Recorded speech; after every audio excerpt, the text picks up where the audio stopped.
Hello, everyone. We're live. It's Amy and Jamie Hello, on New everyone. Year's. Yeah, So, Jamie, you ringing out are the old and ringing in the new. Sorry, Amy, I talked over you there for a second. no. So you're closer to New Year's than I am. And hmm so what time is it there? Is it 7 or something? It's 11 minutes past 7 here. Mm, Okay. Yeah, that's So probably the only. That's probably the only way, in any way possible, that England is ahead of America, is in the time difference. In every other respect, they're about 15 years behind you. We've only just got laptops. well, see, that's why. Are you serious? Wait, that can't be. No, I was joking, but like we are behind America in lots of ways, you know. Mhm. Uh, Go Okay. live. Hello. Here's Janet. Hi, Janet. Hello, Janet. Being here. Happy New Year. I wish I Happy had New Year. graphics and explosions but I don't. I just I just have this. Yeah. Well, Somewhere I you'll have probably hear some in a minute. The fireworks are going off here, so that's what that noise oh is. well. It's not someone shooting at my window. I don't think. So in England do you have firework displays just on every corner? Pretty much, yeah. Yeah. Really? But in Liverpool, it's like that anyway, except that it's called an eviction in Liverpool. But yeah, Oh it's really? I'm joking. I was trying to say it was violent and apocalyptic in Liverpool, is what I was saying there. But uh, no, but in Liverpool, there's any excuse to celebrate at all. So so it is kind of, But America's the same, isn't it? I mean, America does celebrating good as well. Yeah, like let's say there's a game on and all of a sudden you hear fireworks and people on chat rooms will say, "Do you hear the gunshots?" And you're like, "I'm pretty sure it's just fireworks." Now, well, here's what happens. So, 4th of July in America, everybody goes out and gets a ton of fireworks. Like they waste all their money basically and they get a ton of fireworks. And then what's left over, they save it for New Year's Eve basically. So, on New Year's Eve, everybody goes out and, midnight shoots off all their fire, which gets all rid of them from 4th of July. Now, where I live, it's actually illegal to buy fireworks, so you have to go past the county line or to the next state or whatever, and then you can get them. But Whoa. It's illegal to buy fireworks. yeah, Really? I think it's just because a lot of people live Hang here. on, Amy, can I just ask you? So legally you can buy a gun, but fireworks are illegal. That's right.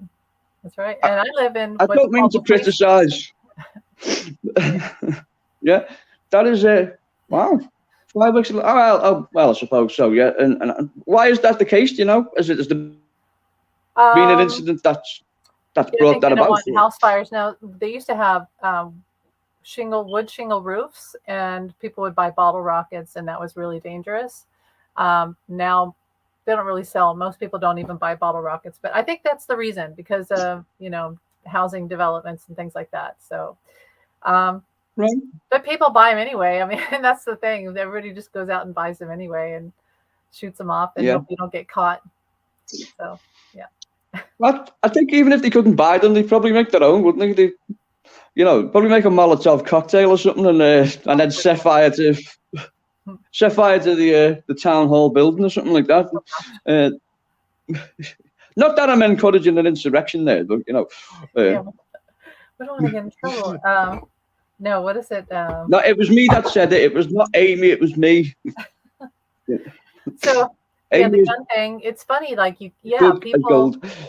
they have gun shows here. So people, if you're not brave enough to go to a store and get your own, like you could go to. I worked at Walmart a long time ago, and you know what Walmart is, and they had a hunting sports center. And it had guns. Like people would just come in and buy guns, and most of that time it was hunters. It wasn't, Yeah. Yeah.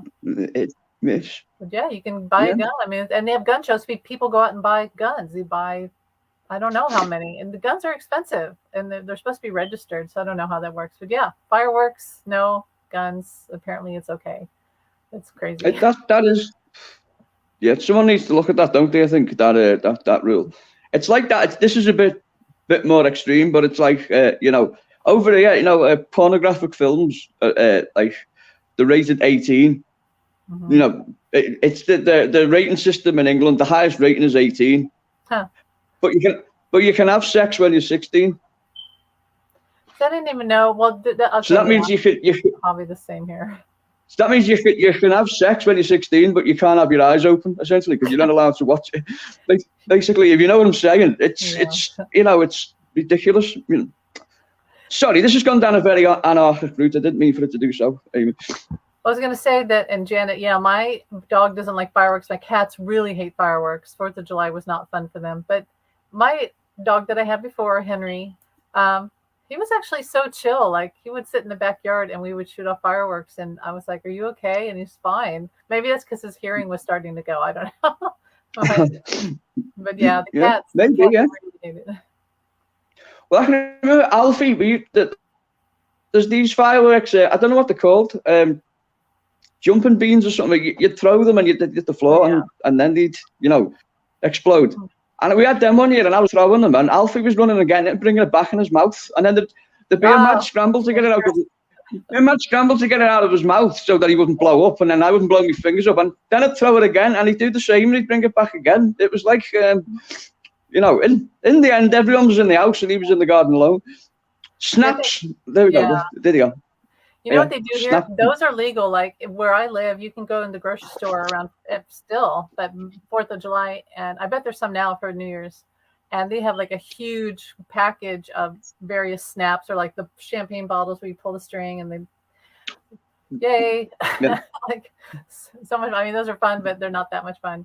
One time my cat, she's gone now.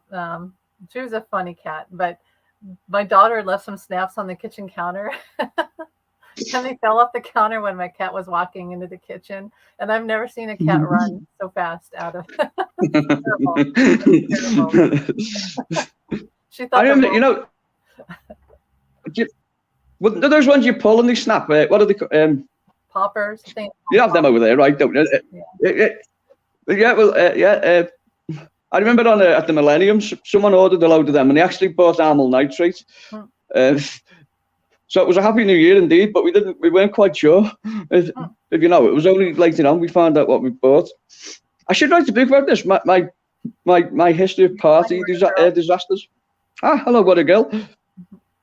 You can't stay. Do you mean you've got somewhere better to be than here, what a girl? I really don't believe that.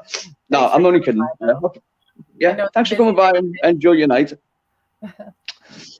Well, yeah. I was going to say, also they have this thing here where you can buy what they're called party canisters, where it has confetti and you twist it. It's kind of dangerous because it can backfire on you. And you twist it and all this confetti shoots out everywhere, like pink smoke or whatever the hell. Those things scare me. They're really scary. But my kids, I did it for their birthdays, I wonder statistically, people throw rice at weddings. I wonder statistically how many injuries to the eye there's been at weddings over the years. It must be relatively high, Probably. Did you know they outlawed the rice for a while, and they said that it made birds explode because it would swell in their stomach. So yeah, but they said it's okay. Anyway, poor birds. That's strange, isn't it? Yeah. Waiting to happen. I wonder what the birds in Burma must just explode all the time. It's a horrible thought, but. Oh, hello. What are we doing today? Yeah. So shall I tell a story again about Happy New Year? Peacock Rainbow Flower Beauty Thanks today. for being here. Well, we're just kind of talking about. This is a good way to segue into the story. Okay. I was just going to say what we're doing today, so I thought that would be a nice way to segue into the story what I told you earlier. Yeah. So Peacock Rainbow Flower Beauty today, early this morning. Well, I think it was about 9 o'clock this morning. The news came through on the local news station that covers Liverpool that Allerton Cemetery, where John Lennon's mother is buried, and Aunt Mimi as well, actually. The news came through today that I think it was a couple of weeks back. They'd taken a headstone had come through that had been shipped from New York that read John Lennon, John Winston Ono Lennon, 1940 to 1980. And with the others that it was put next to Julia Lennon's gravestone, and which got a lot of people excited and that. But still, I think people thought it might have been just someone, commemorating where John, John's mum wasn't wanting to put like a sort of a marker there next to him so they could be together that way. But then last week, they also took a charge of a package that contained ashes that were asked to be put next to the headstone. So the news today, the speculation amongst the sort of the media outlets in Liverpool is that both, having come from New York, both the headstone and the ashes came from New York, and the theory now is that the headstone and the ashes belong to John Lennon.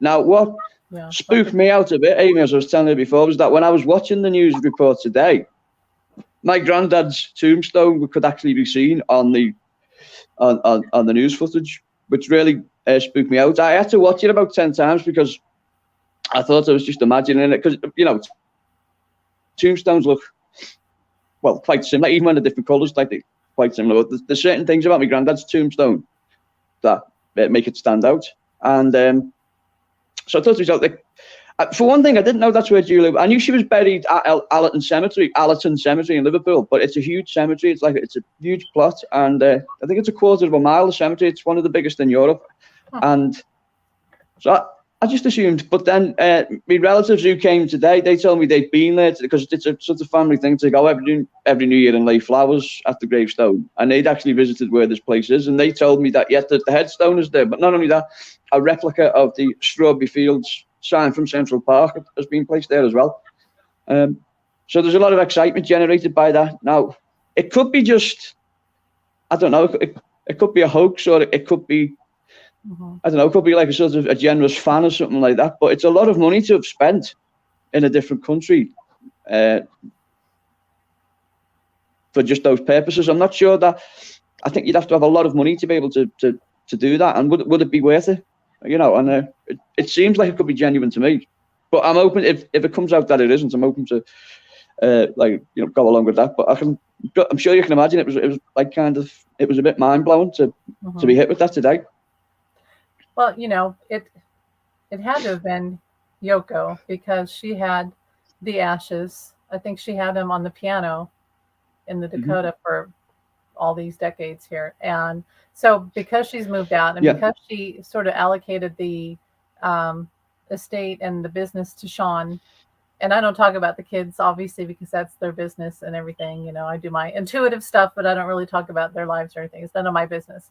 But he was given a lot of rights to the family estate, and so it had to have been from her through him, and with the money, the cost, it had to have been them. I don't know. I've seen pictures of Julia's gravestone. It's a very modest, sweet, has like a picture of a cat. So she must have loved cats. Like Mimi loved cats, Mary, so it'd be Mary. Yeah. Mimi's actually facing, it's a strange kind of setup, because you've got Julia facing outwards, and then Mimi's tombstone is facing towards Julia, and the others are kind of the other way around. So it's got its own, but I mean, there was a quote from, I know, there was a quote from Fred Seaman, actually, whether it was him or it was attributed to him, where Fred Seaman said that if John couldn't remain in New York, he'd want to be with his mother in Liverpool. I don't know whether that's legitimate, if John ever said anything like that, but I'm sure you can imagine the city's like excited about it, and there's something pleasing about the fact that he's. How can I say this? I don't want to get all morbid on the fact that he was planning to come back to Liverpool before he was so senselessly fucking taken from us. And if he has to come back to us in death that way, then I think a lot of people would settle for that. And as morbid as it sounds, there is something kind of satisfying about it. I mean, it took a while, but ashes, what you can do with ashes is you can take some of them and put them in a little urn or a headstone and, make them permanent, and then keep the rest. So she had time, but I Okay, so I wanted to say the reason why this is relevant is because Jamie and I were talking recently about how he probably has some family history in some way. I mean, not everybody in Liverpool is related to each other, but there might be Mm. some family history between you guys, and if not, there's probably some soul, connection. Well, yeah, Definitely with him and I'll, John. I'll tell I'll tell that story too. We were talking. I'll take my hat off. Um, we were talking yesterday, Amy. My grandmother certainly knew Alfred Lennon.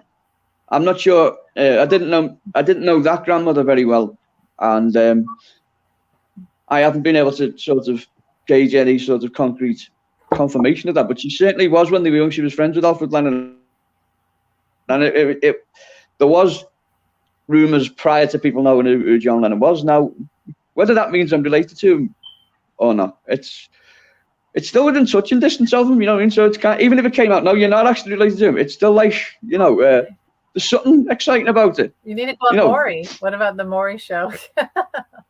Yeah, okay, take a look at that. Yeah. I wonder if I entitled to any money. Maybe I should just sue Yoko. No. No, I'm joking. That would be impossible, I think. Oh, yes. But let me say this. So how many days ago did they find, how many days ago did you hear about this? Or like, did they put them, was it a week ago that this happened? Or I know you heard about it today, but. Yeah, it was 2 weeks ago was the headstone. And then I think it was just before Christmas, the ashes came. Okay. And then the news story started getting, I think around Boxing Day, it started leaking out. And then the journalists who were off at Christmas started to investigate it. And that's why it's come to light now in time for New Year's Eve.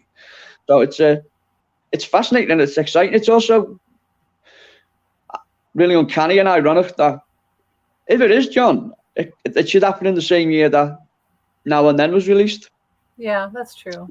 That is true. It's kind of, he's in a strange way, he's re-entered. I mean, I know you're connected to him, Amy, as we know and stuff, and you have a strong connection. You spiritually, well, I mean, it's a connection, whether it's spiritual or not. I mean, you've got something there that's strong and that it's satisfying to know that he's connected with someone like that. But I mean, it's good that spiritually, in other ways, he's come back in a big way. If it turns out to be him, even if it was just Now and Then, it'd be big. But this is totally mind blowing and fascinating. And of course, we spoke about him a lot this year as well. So he's still in debt in 43 years. Since he went, he still generates the #1 news story whenever it comes about him, which is like I sent that picture of him making that face, and it said dead but still #1 song on the charts. I thought that was so funny. I'm like, yeah, John, you did it. You're still doing it. That's awesome. I think he'll always do it. I think in 40 years' time there'll be some iteration of that. He'll still be whatever the charts are then, wherever they are. The Beatles will still be. I mean, well, the Beatles music will survive for centuries. I've got no doubt about that. The sad thing is that. Well, I mean, I'll say this now because we didn't say it on the live show, and I meant to say this, but and it's great that you've got this connection with him spiritually and stuff, but we missed out on the next part of his career. Right. He was only halfway through when he was taken from us. What will we have missed? What rock masterpieces? In a very selfish way, I'm saying that. What rock masterpieces, beautiful art, political campaigning, kind of social kind of championing, were killed with John. And that's why it's satisfying that, like, when something like this happens, even if it proves not to be him, even if it is just Now and Then that we've had this year, it's satisfying that he's still making an impression and he's still getting to people. I think put him in front of an audience and he can still break your heart. Simple as that. I took Kieran to the lake, and as I was driving home, the Thompson twins, right? Yeah. This was just last year. This is what happens. I'll hear somebody that I just thought, okay, it's just that band, that artist, whatever. And then all of a sudden it'll occur to me, I don't know why, that John worked with them on the other side. And Um, Yeah. So they came on today, and I was like, oh yeah, John worked with them. And I remember it was last year. It was like winter time when I remember I had that hit. And sure enough, this is what happens. I'll go, oh, look it up. So I'll look it up, and sure enough, the guy, the lead singer, the writer for the Thompson Twins, loves John Lennon and so you hear certain songs that he's written, and you go, oh yeah, that's John talking through him. And I've heard different artists where I know John worked, so he is still writing. And I talked about who's the band that wrote Karma Police, the Tom York. What's that band? Yeah. Radiohead. Radiohead, yeah. Karma Police. When I heard that, I've heard that song before. I've always loved Radiohead, but it was specifically the time I heard it a few years back in my car, and I just thought, oh my God, that's John. That's freaking John. So John does that. I mean, he's written through a lot of people. So yes, I've been mad too that he didn't get to, have the rest of his career, but he is still writing. He's still writing through people, and it's just a different way. I've kind of accepted that now. But yeah, that's a salient point. I agree with you. It is good that it's reaching people. Mm-hmm. But unfortunately, people don't have your insight, Amy. So yeah. Well, some do. Some do. Some do, yeah. But I think it's like I'm saying. If people don't like Radiohead, yeah, it's going to affect a good song. I mean, but like you say, it's just good that he's never completely gone away. He's always sort of retained an interest, hasn't he, and stuff like that. So anyway, how's your day been, Amy? Let's. Like I said, I'm a little tired. I need to get some tea, but the weather has turned cold again and gray. But I guess that's winter now, so I can't do anything about that. And see, I've kind of fueled like I'm not a sun worshiper. I can't be because of freckles and things like that. But I do not fully wake up when it's cloudy, and it's been really cloudy lately. So I'm just like constantly, just trying to get myself up. Sometimes I will take my phone and I'll shine the light in my eyes to wake my eyes up, and not with my eyes closed, but through it's a weird thing. I'm one of those people when it's winter, I get moody but someone told me it's the Irish Depression. Okay, but the days are actually getting longer now, so just knowing that makes me feel better. I can survive this. Yeah, I know what you mean. Yeah, it's strange, isn't it? There's no things that you carry through throughout the rest of your life. I met a girl about 6 months ago at an audition, and she told me she'd been bullied when she was in school. This girl, and she said that she still to this day feels sick on a Sunday evening. Really? Because she. Oh wow. Yeah, because she feels that she's got to go back to school the next day and get bullied.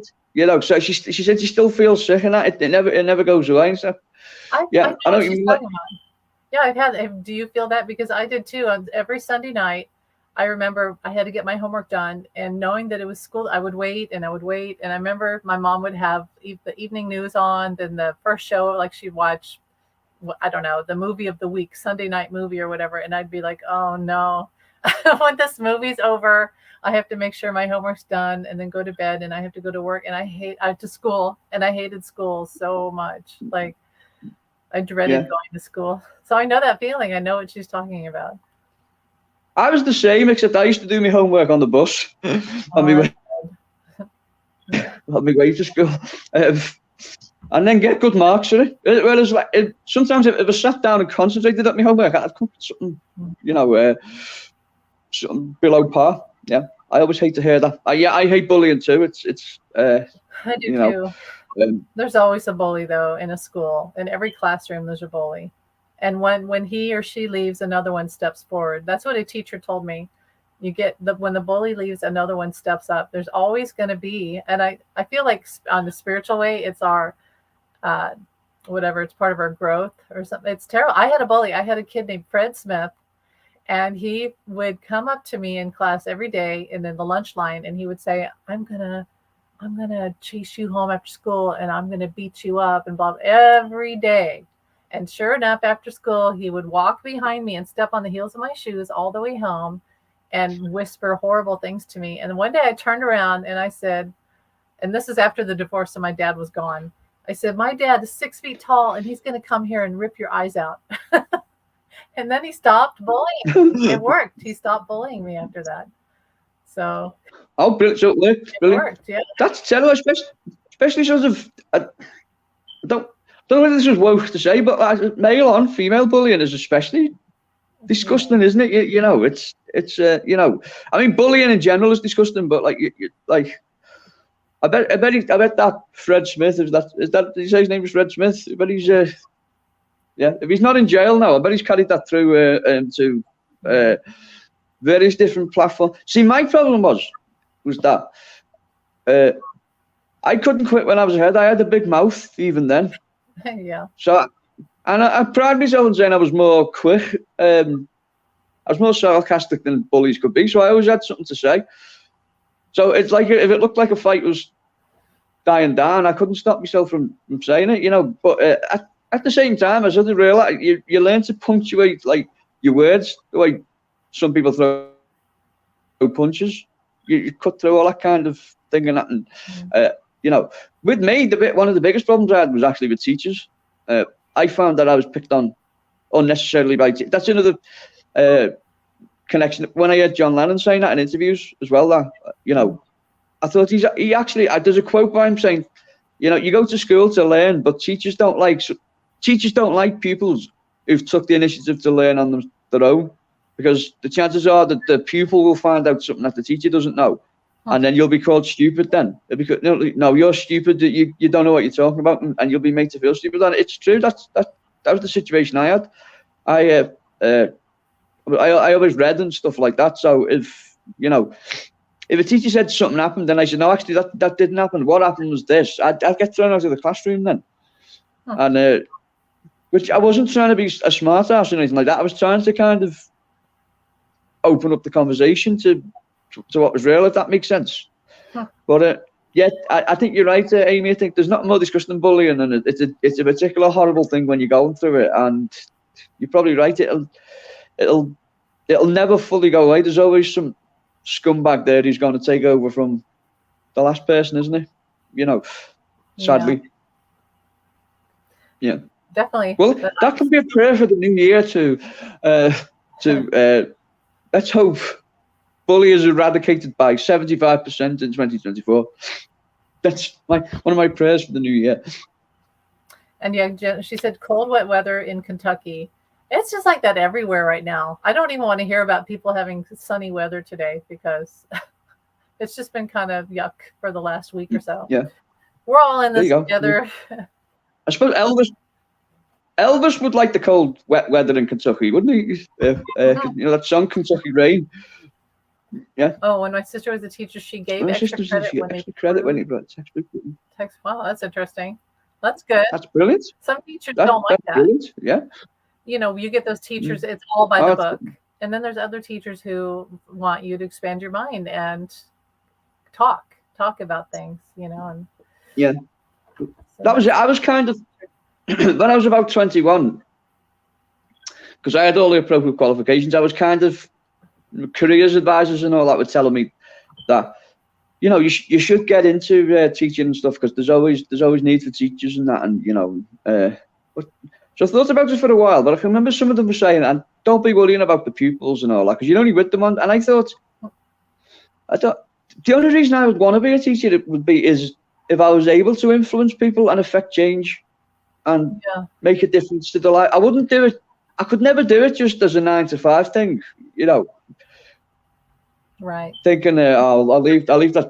I can't stand the little bastards or whatever. You know, like, you know what I mean? Like, and I would only do it if I thought that I was helping people and I was getting to, you know, and affecting change. So it sounds, Janet, like your sister was kind of very enterprising and on the sort of the right path there. So well done.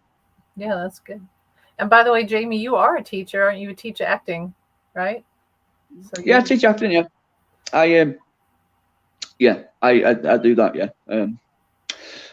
I hope the job centre don't hear this, Amy. But no, that's a joke. Yeah, no, I do teach to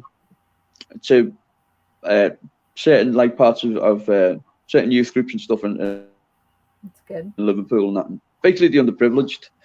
I mean, I think, you know, I was raised for the majority of my life by a single mother, and we were helped financially along the way a lot by focus groups and special interest groups who looked after single mothers and stuff like that. And then when I became 18, and I was sort of expected to kind of like cut association with it. I carried on the association with it. So for the next 10 years or so, I helped run parties and stuff like that, and then through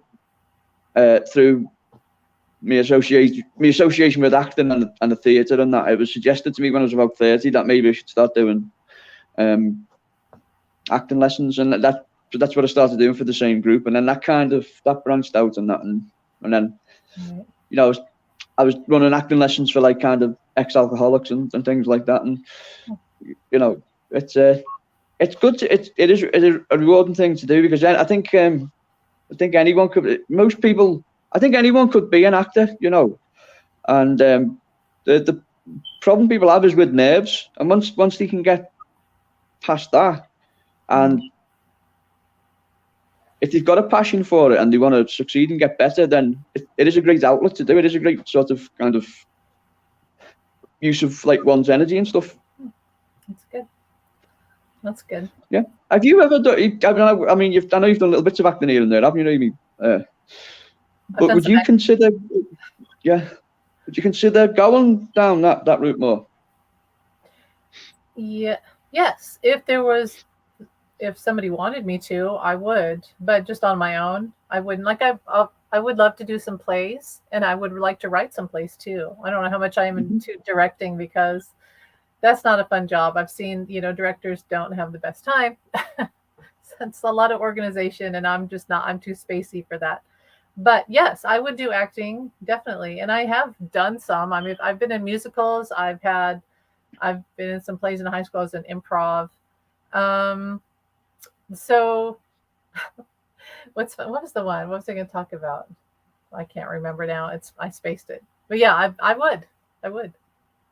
Brilliant. I think you should do it. I think you've got a very commanding presence. Very interesting. You have positive energy. As I'm sure everyone agrees.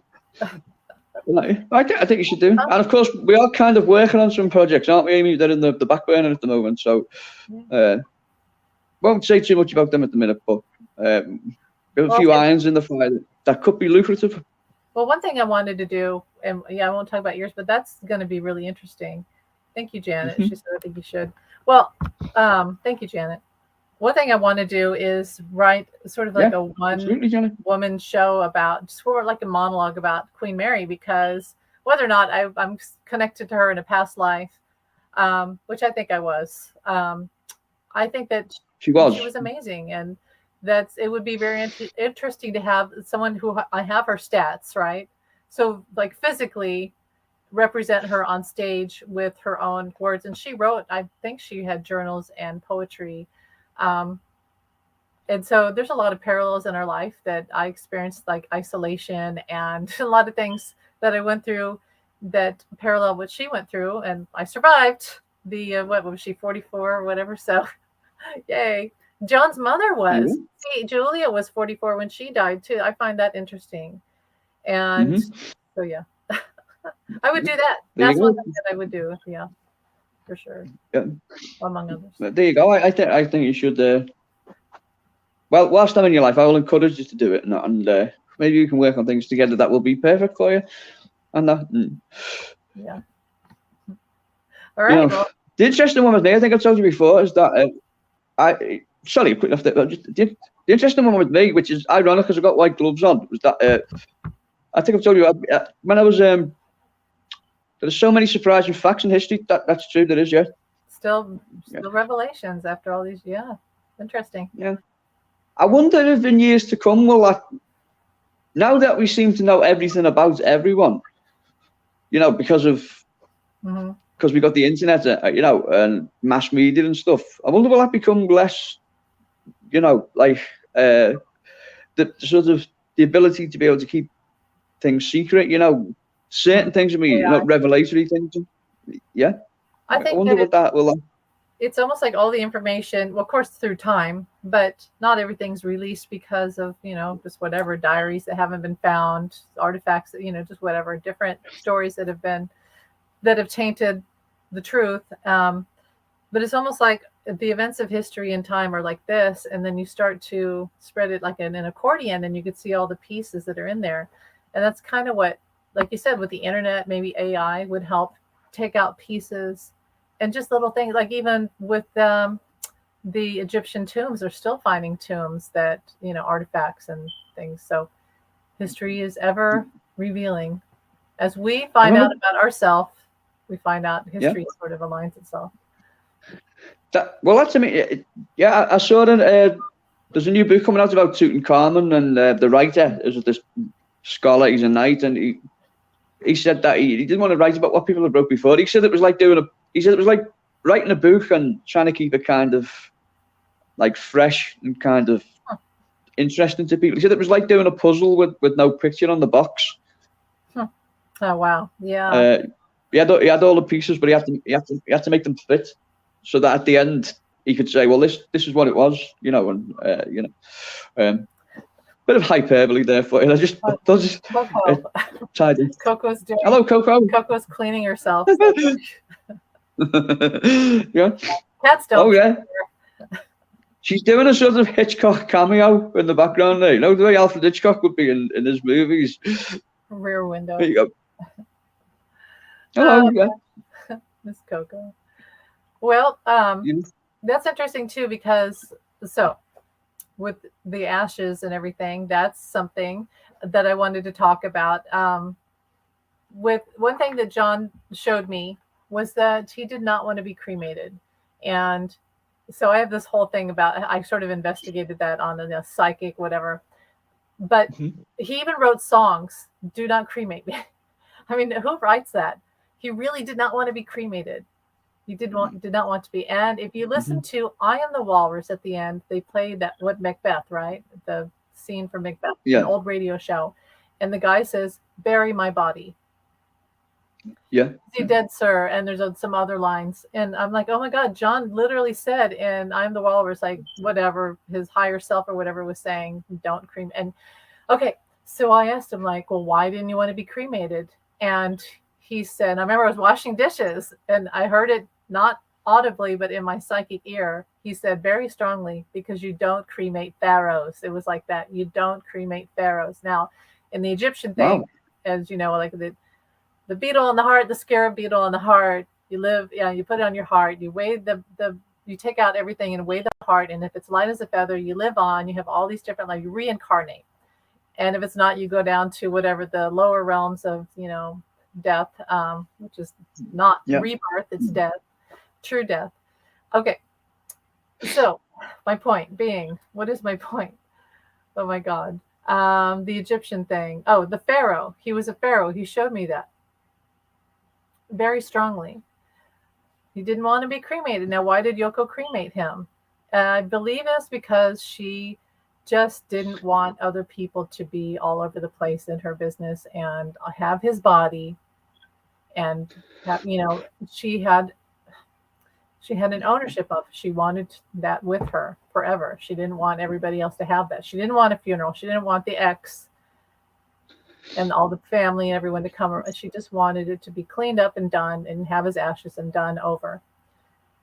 Well, he didn't really like that. So, I asked him, like, how do you feel about that? And he's like, well, there's nothing I can do about it now. So just accept it. And obviously you are reborn anyway. Reincarnation is real. Well, I'll go on record here. I don't mind. She acted appallingly. I know she was in shock, but she'd just seen her husband died. Right. If she didn't know it was about to happen, she'd just seen it. Her husband died. But I mean, the way she treated Julian was, putting out a press statement saying lots of love from Yoko and Sean.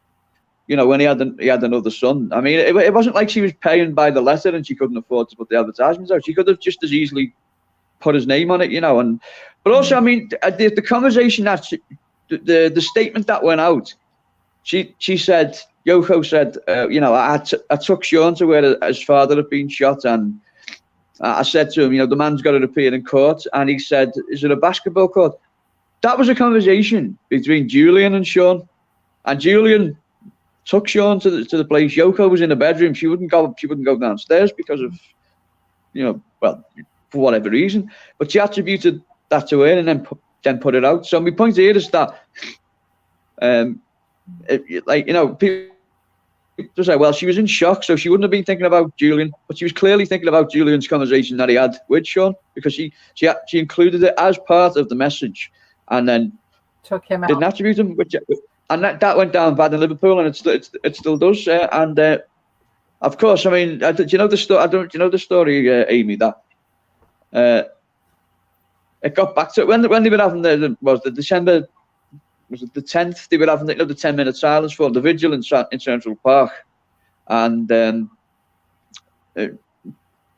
basically Liverpool announced that they were going to do one, and they had to get certain clearance to legally play John Lennon songs at this place, and she wouldn't give it the okay, and she said, "Tell them they can't do it," and the MP for Liverpool actually got through to the PR after it was after I think it was David Geffen at the time, and said, well, tell Miss Yoko we're very sorry her husband was murdered, but don't ever think she can control what happens in Liverpool, because she can't. And so what happened then was, because they couldn't get the clearance to play John Lennon songs, they invited amateur bands along to sing them, and that affected the party atmosphere. That meant that the entire crowd joined in and stuff, and that's the way it was. But those two things, I think the excluding of Julian from the the statement, the official statement she made, and then sort of being anti-Liverpool in her actions,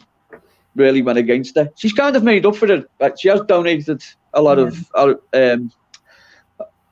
John's money to Liverpool over the years for like children's hospitals and stuff. But she didn't exactly cover herself in glory on a number of matters where that was concerned. Yeah, and I've talked about how I try to show a certain amount of respect to her as a woman, as an artist, as his wife and the mother of his child. But there are, there's facts, and that's I don't think it honors John to always be like, oh no, we can't say that, because he, as I've talked about, and I didn't want to say any of this for years, but he was anorexic, he was on food restriction, he wasn't really talking, he was on a, he was very restricted, his movement, and it was if I hadn't gone through therapy for 3 years for a similar situation of mental, emotional abuse, I don't think I would be saying this. But you know it when you see it, and it was very clear to me that that's what was going on. And then afterwards, that she had someone, she was in a relationship with someone, and he wore John's clothes and had his stuff. And it's just, so there's still that part of me is like, okay, respect, but also let's just say the truth. I mean, there's things that she did and still does that aren't the greatest, that we don't have to like, and we don't have to be happy about. And Julian doesn't have to be happy about it. He doesn't have to, out of all the people in the world, Julian does not have to be nice, I think. He has been, but he doesn't have to be. I think for his own sanity, he's forgiven. But yeah, some things that shouldn't have happened. Things could get very interesting. I hope they don't, and I hope everything is great between Julian and Sean. Right. But when Yoko dies, if things aren't great between the two of them, then I think we could witness one of the messiest legal disputes, and one of the most highly publicized legal disputes in recent history. If for whatever reason, but take into account there that if that was to happen, that would be the lawyers doing. There would be the lawyers like would realize, oh well, there's this big pot of money, and we can tap into that, And if that was the case, I don't think that would happen. But if there was any ill feeling there or anything like that, it could easily happen. And I hope But then even if it started and like they stopped, then the papers would make something. They'd say something like John's sons give peace a chance or something. They'd use hyperbole and stuff and mass promote it. But it's interesting what's going to happen. But going back to what you're saying about John saying about the pharaoh. you don't cremate pharaohs. Was Ali might be interested in this. Was that a psychic once told me that in a previous life, Freddie Mercury had been Cleopatra. See, that's what. Oh my God, that's what I got. That's sorry, I said that like 2 years ago. So I said that. I just one day I saw a picture of, I don't know why, I looked up Cleopatra and it showed, and of course there's no pictures of her, but there was a rendering, and I was like, she had sort of a masculine. She was androgynous. She wasn't Elizabeth Taylor beauty, and I was like, that's really what I think Cleopatra looked like, and I'm like, that also looks like Freddie Mercury, and I thought, oh my God, Queen, Freddie Mercury was Cleopatra.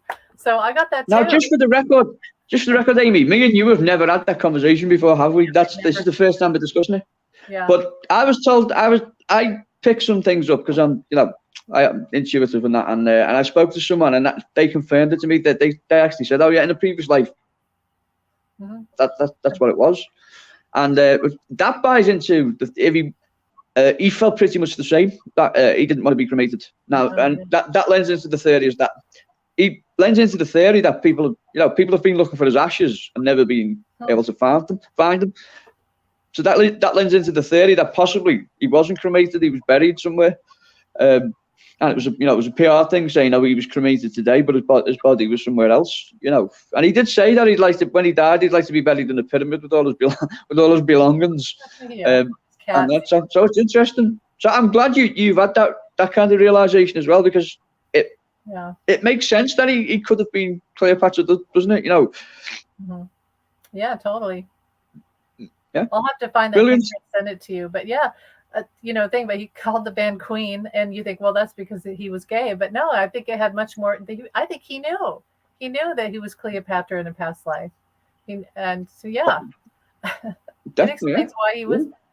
Yeah, and also the revelation that I had with Ali that one time when we did that video about John and Freddie, and it was the first time I got this hit, but that Freddie had been a castrato in a past life, and that explains the over-sexual behavior, the effeminate, sort of stunted, and also the opera part of him, like that huge opera side that he had. In a past life, he was a castrato, and that's a big hit too. So, see, we have these different lifetimes that contribute to our overall. Yeah. Yeah. Interesting. Can you imagine in the future if Freddie Mercury came back, and whoever he is in the future realizes that not only had he been Freddie Mercury, but he'd been Cleopatra? That would be completely empowering and mind-blowing. But see, nobody listens, though. Especially when you say it yourself, everybody's like, Yeah. Yeah, sure. Do you ever get that one, Amy? You tell people, you tell people like, well, I don't know whether you do this, but if I've ever picked up something that needs to be told to someone and they say, well, I'm a big skeptic. Everyone's a skeptic. Not everyone believes everything, and I'm skeptical about things too. But the idea that kind of these people think they're clever because they close off any possible belief is just it's counterintuitive. I think it's you've got to be open-minded. There's too much evidence there that people can connect, and that there is something beyond our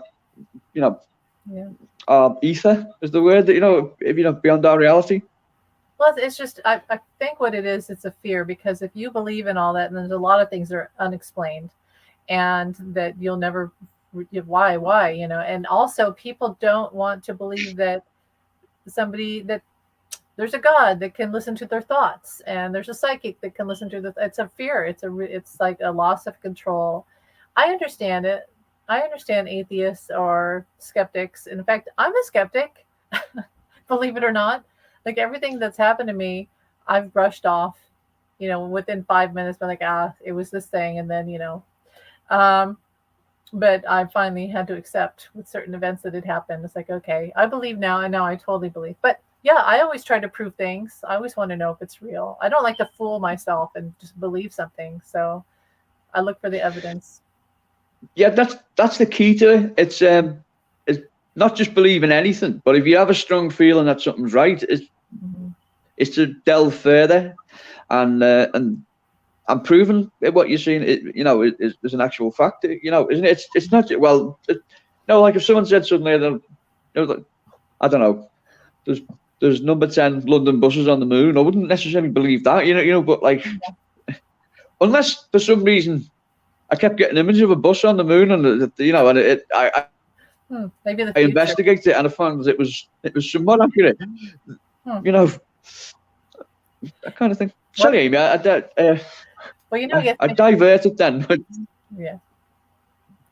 Well, what about the Earth is flat theory? So, like, that theory always confuses me, because why would we be the only flat planet in the universe? Like, everything else is round, and we're literally like, wouldn't the water run off? And that one I don't understand. But I will say this: I think that people that believe that, it's the same theory of, I don't want to believe in all the other stuff, so I'm just going to stop it right here and say this isn't real, and then I don't have to think about all the other stuff that I don't want to think about. It's just a gateway to uncomfortable truths. Yeah. People don't like. Yeah. Do you ever see? God, this is a segue. Sorry, but do you ever see Christopher Columbus: The Discovery? Well, something. One of the worst movies ever made. With two of the worst. It's two of the worst casting decisions in Hollywood history. They cast Tom Selleck as King Ferdinand of Spain, and Marlon Brando as Torquemada, the executioner. I'll tell you why I brought this up in a second. But Marlon Brando, he refused to learn his lines, and he got to his eyes. Brando's kind of his shtick was to have the dialogue like taped on walls and stuff, and that's why you get that kind of he looked to the left of the camera and stuff, because he was reading it off things and stuff. By this point, he couldn't even be bothered doing that, so he had an earpiece in his ear where this dialogue was getting read to him, and then he'd copy it. But this film is so bad that the sound engineers picked that up. They could hear the dialogue before he was saying it, and you can actually hear it. They tried to die it out, like kill it out by putting orchestral kind of music over it and stuff. But that just means you can't hear what he's saying. But no, there's a scene in it where King Torquemada's King Ferdinand of Spain. He's going to chop Christopher Columbus's head off because he said the world is flat, and then a bird flies in from a different part of the world, which proves that it was round. So then they give him the money to go and discover America. Then, and I'm not doing a good job of selling this, I know, but it really is pathetic that this. Also, right, I once said, I don't know if I've told you this before. I once had a friend who thought the Statue of Liberty was already in America when Christopher Columbus got there. They probably watched he was confused. Movies. I think he was confusing Christopher Columbus with Planet of the Apes. Yeah, that's what I was going to say. That's the image that was in my head. I was like, they watch too many sci-fi movies. Yeah, the reality. Yeah, but I mean, go back to what you said. I think the week when you said that the Earth might be slightly oblong in places, or not completely spherical. Right. There's no way it can be flat, is there? It's or even cuboid. There's just no way that that it could be that way. But yeah, people who believe that, I think they're going too far. But going back to the psychic thing, I think if you've got a semblance of something could be possible, I think it's always good to investigate it and not just be dismissive of it. Yeah, and I gave you that theory a while back where psychics, and it's weird. I emailed you this theory, and I think I said it in the video too after that. And then I heard another psychic, and I know they weren't copying me, but they got the hit too. It's like a hit. They got a similar hit, but it was after I'd done it. And about how the vision I got was that we're all in a house, and we're in different rooms, or a building, and we're in different rooms, and we each have our own window, and we look out that window, and what we see is our reality, but the psychic in the next room might see something different. It doesn't mean they're wrong, and it doesn't mean that I'm wrong, but we're all looking out a different window. And so when one psychic says, "Oh, you're wrong," or "You're no good," that we are, and there's alternative realities and timelines, and you could just never say yes. So I never say to someone, "That's not happening," or "You're wrong," or "That's impossible." I just think, well, it's not in my reality. It's not what I'm seeing, but maybe in time I will see it, you know? Yeah, absolutely. Yeah, someone with a PhD can still burn toast. You know, That's true. if that makes Yeah, sense. You know, you think, well, how have you burnt the toast if you got a PhD? Well, my back was turned for a second, you know, and I think, yeah, right. Yeah. You know, people can't. You can have experienced something that people deny, but then they just haven't experienced it the way you haven't, you know. But like I say, it's you've got to break. I think if you feel strongly about something and you know you're on the right path, you have to break through that glass ceiling. I think it's a responsibility if you've got any talent. That's why I respect what you do, Amy, because I think you know you're flying the flag for it, and like in the face of a lot of kind of negative, like possible negativity and possible humiliation stuff. But I respect you for being you're yourself. intuitive too. Yeah. You're intuitive too, and you know, I was going to say that it did take me a long time to talk about John because, and I do still feel like I get flack for it because look at how limited my channel is, and I've even had people say you shouldn't. Well, not directly, really, but one time I was told directly you probably shouldn't talk about him because it'll ruin your channel. And but then I've had other people who have really benefited from me talking about it because they have someone on the other side that they're connected to and they get similar signs, and so it comforts them, and that tells me that it is something I should talk about. And also I can't help it. Like, you know, when I started to have him appearing everywhere and it was solid apparitions and I could take pictures of it, and then, you know, the number, or like yesterday morning waking up and I heard, and on the TV started right when I wake up, all you need is love. And then for some reason, I grab my phone and I open up Instagram, and it flashes the picture of his face from the "All I Need Is Love" video that they made in the One World broadcast. Wow. It flashes, it goes off, and I scroll down a little bit, and there it is, and my phone says the same time. You know, it's the same time. That's how John talks to me. Yeah, you know, thank you. Thank you, Janet. And the reason why I started to talk about it was, one, I could not talk about John because it's part of my evolution. He's been part of my life, and past lives, many past lives. And part of the revelation was that I probably was his mother. Some days he says, "You were Alma Coogan," that he had a relationship with, who we also felt was part of his mother's soul energy. He said that she's a reincarnation of my mother, Julia. So he'll tell me a lot. My ears are burning right now that I was Alma. And so the reason why I do talk about it is because, one, I can't help it. Two, I really, truly, on a soul level, you know this, Jamie, I love John. But I love him as a friend, as a lover, as a father, as a mentor, as all these things, you know. It doesn't matter. It doesn't matter what you love him as. You love him, and I think he loves you back. You know, and also I would say to you, if people can put John Lennon's face on a whiskey decanter and he didn't even drink whiskey, or you know, they can use people who never knew him or aren't fans or don't respect who John Lennon was, and they can use his image to sell products, then you can talk about him because you do have a connection with him. And there's absolutely not. And I agree what Janet P. is saying, ignore them, talk about them. You should talk about them because you are much closer to him. And also, I mean, you are another vessel for him to get his message across. And right. I think you're doing just that. And I anyone who had a problem with you doing it, they're just jealous. I mean, you know, there's people who you know, there's cynics, there's non-believers, and there's jealous people and stuff. And what you're doing is you're doing it from. Well, I believe it for starting. I'm not someone who has the wool pulled over their eyes easily. I've had certain experiences with John, as you know. And that, and I've always felt a connection to him and whatnot. And I think what you're doing is very good and very positive. No, if I felt what you were doing was exploitative or wasn't beneficial in any way, I'd have told you as your friend. I would say to you, yeah. But yeah, you are connected. I also think when he said you're Alma, in a way that's kind of coded language. I think the way I look at it, he's trying to say that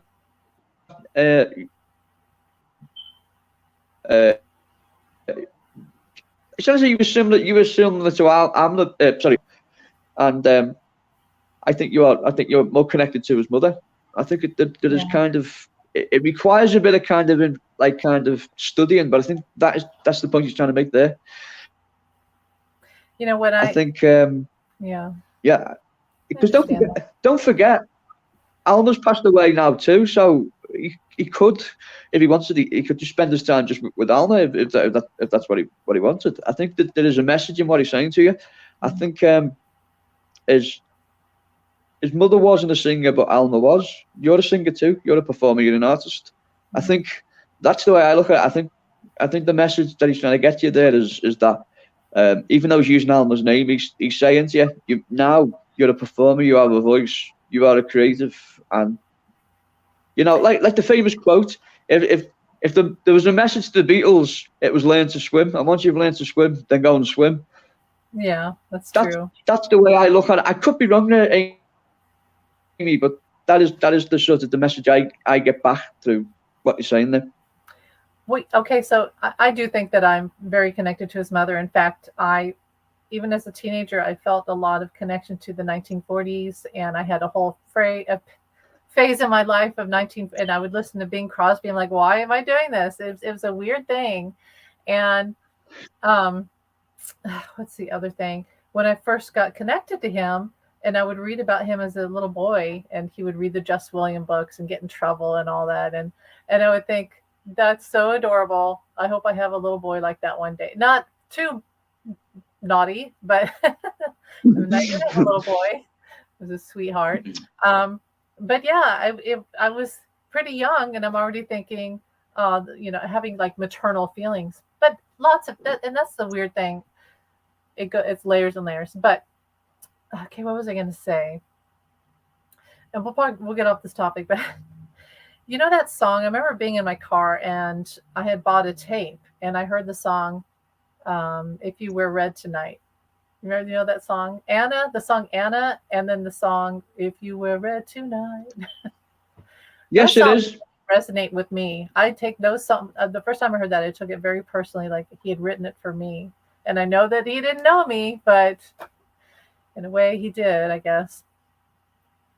And the other one, "I Feel Fine," that one. Anyway. You're not going to believe this, Amy. What? Well, that's actually been getting played quite a lot locally. The reasons of that. So you bringing it up now is just giving me chills a bit, because I've heard it a couple of times, and it's not your kind of your typical Beatles song that gets that. I mean, I'd forgotten about the song, is what I'm trying to say. And when I heard it, I had to go and look it up to see what it was. And now you've just mentioned it, so this is like the second time in like a week that it's kind of come back into orbit. There you go, another loaded clue from John there. Presumably, is it the one? That's why I was hearing it, and the red dress. What about "If You Were Red Tonight"? That one, or the Anna song? Which one? Yes, the one "If You Were Red Tonight." That's Yes It Is, isn't it? That's the song. It's called Yes It Is. I think from that. So that's the one I've been hearing. Now you just brought it up. So there you go. There's for the non-believers. There's another little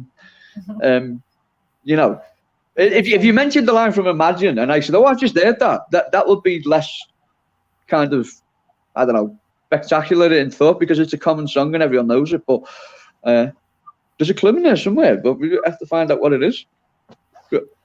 There you go. Also, Amy, I meant to say, Liam, when he was a child, I mean, I've seen the photographs on Facebook. Don't worry, I'm not a stalker. I'm not going to turn up at your house with power tools. But he looked a lot like Sean when he was younger. I thought some of the photographs of him. There's that picture of where John and Julian, and Julian as well, yeah. And they meet the Fonz. They meet Henry Winkler. And when I first saw that picture, it appeared on Facebook. Yeah. Some person had posted, like some Beatles group or something, and I'm like, that looks like Liam and Julian. And then when Julia, my daughter Julia, went to the May Pang photograph exhibit here in town, and I got to meet May Pang, and she was lovely. There's a picture of Julian with John, and Julia turned to me and said, "That looks like Liam." So, there's something. It's amazing how when I talk about reincarnation and soul, whatever, soul patterns, soul groups, all of that, soul seeds, and how when you like some people say, well, you're not going to look like your past life. I disagree. I think that we do, and I don't care what color your skin is or what country you come from or what you do look like it, because it's energy. We are our energy. We're energetic matter, and we carry it through in our family or children or whoever. Yeah, we carry that through. We really do. It's all energy. Yeah. So Liam does, and he also looks a little bit like. I agree. Yeah, it's yeah. Yeah, it does. Yeah, it does. Well, that's interesting. Yeah, yeah. A bit of useless trivia. Oh yeah, I know I'm full of it, but you know, John was the genesis of the Fonz's leather jacket. You know the story? Well, that makes sense. No, I don't know that. Isn't it just like an Elvis thing, right? Well, when they visited the Happy Days set, Happy Days wasn't a big hit at that point. It's usually the quote is normally it was Julian's favorite program, so he took him to see it. But at that point, it hadn't been shown in England. They went there, as you know now, because my connection, they went there because his favorite program was The Magician, which starred my namesake Bill Bixby, and they went there to meet him, and then they were on the set of Happy Days. Now Henry Winkler, I'm sorry if I've mentioned this before. Henry Winkler had been fighting to the executives. He'd been saying you've got to let the fans wear a leather jacket, and it was considered too ethnic. As silly as that sounds. And so they had them wearing a white cardigan. Oh no, it was like some kind of overalls or something early on. Interesting. And anyway, so John Lennon came to the set of Happy Days. John Lennon came to the set of the Happy Days, and the executives were all there. They were all excited to meet the Beatles and stuff. And he said to Henry Winkler, he said, I like it all. He said, but why? You know, he said, I don't see a single leather jacket in this program. He said, the '50s was all about leather jacket, Marlon Brando and James Dean and stuff. And yeah, so then Henry Winkler had been trying to for like 6 months to wear a leather jacket. Was called to the executive's office the next day, and they said, we don't know how you'll feel about this, but how would you feel about wearing a leather jacket as the Fonz? Which is coded dialogue for basically, they knew it was a good idea now because John Lennon had said it was a good idea, but they didn't want it to come across as Henry Winkler's idea. They wanted to be the ones who sort of, we planned that, you know. So there you go. So that's useless bit of trivia there, Amy, but that's how the Fonz wore a leather jacket. Also, you look like Kate Bush without your glasses on. Doesn't she, everyone? Also, I'll get back to John in a minute, right? But just it's New Year's Eve, so a party piece. Do you know where the Fonz was Sylvester Stallone? Well, see, that makes sense too. No, but he was supposed to be like him. There was that movie. That's it. Loads of Flatbush. Sylvester Stallone was, as you probably know, he'd been Al Pacino's bodyguard, and he kind of, you know, I think it was an unofficial bodyguard. I don't think he came from like an agency. I think, you know, he made friends with Pacino and stuff, and he was taken on. Yeah, and yet he did loads of Flatbush, and there was lots of problem with because Henry Winkler wasn't Italian, and Perry King wasn't Italian, and Richard Gere, who was sacked from loads of Flatbush, he wasn't Italian, and there would be people turn up kind of threatening the production, and Stallone would, well, you know, it's Rocky, isn't he? You know, he would go out and he would sort trouble and that, and so when Henry Winkler was cast as the Fonz, it was an imitation, a kind of send up of Sylvester Stallone. At that point, he hadn't made Rocky, so it was like 2 years before he became the most famous man in the world, which undoubtedly, or infamous man in the world maybe, which Stallone would eventually go on to achieve, you know. But just talking about him for a while, I mean, from an artist's point of view, he is very inspired. Stallone became a caricature, undoubtedly, of himself, and he became kind of the face of all that is wrong with Hollywood excess. But at the same time, no one ever gave Sylvester Stallone anything. He had to fight for it. Everything he achieved in life, he had to fight for it. You know, I mean, when he did the first Rocky, there was a producer on set ready to sack him if anything went wrong, because they wanted to bring Burt Reynolds in, or they wanted to bring Steve McQueen in, or, you know, Burt Reynolds is Rocky, for Christ's sake, you know. But that's the way it was, you know. And you know, because the script was so good for Rocky. The script was like was amazing, and they knew that. They said this is going to hit with audiences and stuff, but we don't want him because we don't. The main character is a lazy-eyed, mumbling, boxer. So we don't want a lazy-eyed, mumbling actor playing that role because that just wouldn't happen. And but I mean that's the other thing. I actually learned a lot of information I didn't know today. Good. Today's episode of Sesame Street was brought to you by the letter J and A. Or A and J, I'll be more.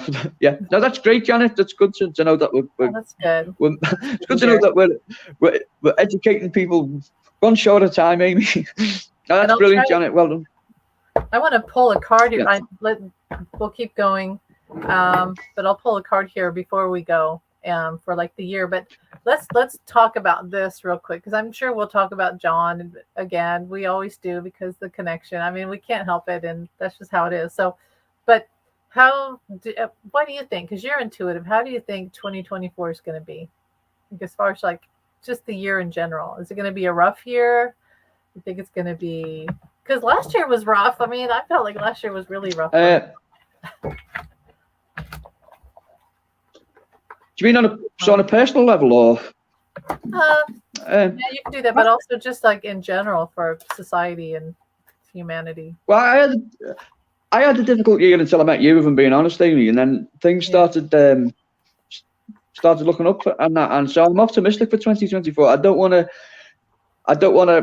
to be too optimistic because life has a habit of I remember saying to someone once, it was telling me like I've never been this happy in my life before, and then like a week later I was ditched by my fiance. Oh no! That's what It happened. was pregnant. And then so I sort of thought I'm never saying that again, about it, but I am grateful that I met you, and I'm optimistic for the future. As your friend and as a collaborative kind of partner too. I feel that. How about you? Are you? Yeah, I feel like it's funny because last year, intuitives on YouTube, they'll make videos about how the year's going to be, and I think last year's like it's going to be better and all, and I never posted it. And a month in, I was like, oh, thank God I didn't post that video because it's just things with like Trump and and the war with Putin and Elon Musk took over Twitter and all these things happened and just different lawsuits and not personally, but just things in society where I'm like, oh, this stuff's still happening. And so I think you take it day by day, and you really have to take it day by day. And that's how, like planetary wise, the planets do kind of influence a lot, and you have to know that it's not always going to be perfect. Not everything's going to be. And like you, one time I took a walk and I was all optimistic and I thought everything's going to be great from now on. And this is a happy day. And I'm so happy. And then I got a speeding ticket and I wasn't even speeding. I turned a corner and there was a construction zone and a cop pulled me over like right there. And I'm like, oh my God. Here I was like so happy. Oh God. Optimistic.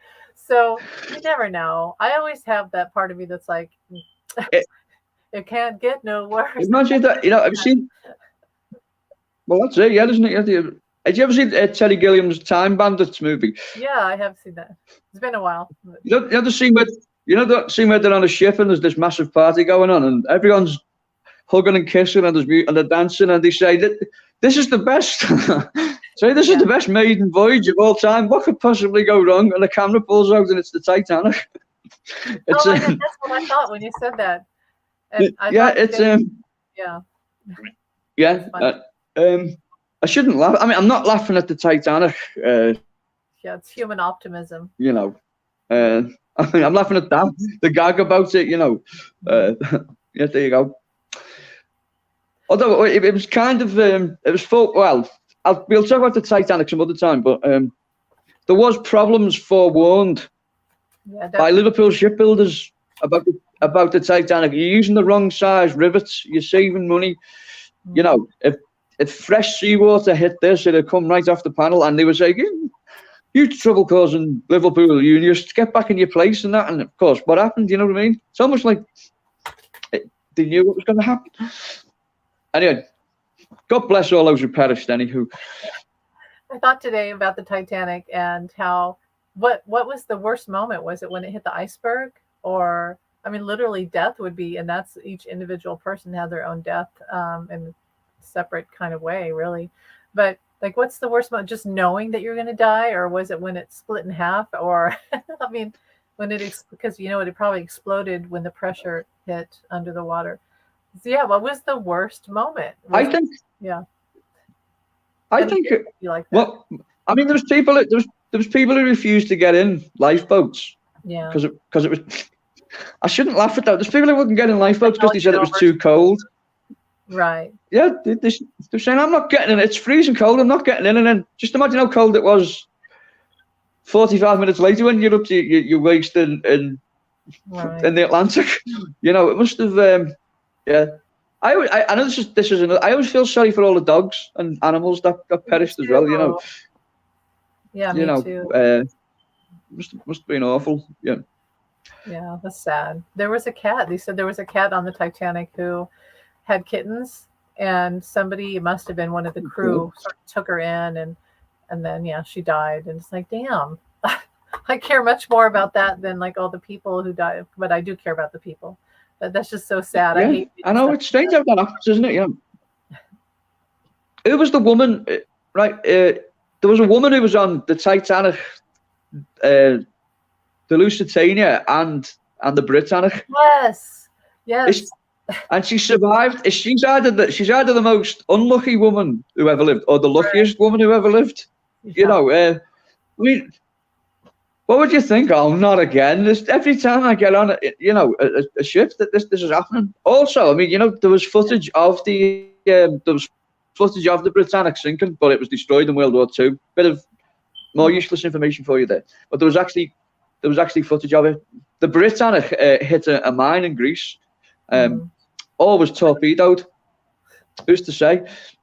Sad thing about the Britannic. Sorry, before we get on to the tarot reading again. Sad thing about the Britannic was it was a hospital ship, and you know, if it was torpedoed, that is particularly disgusting because they would have known there wasn't.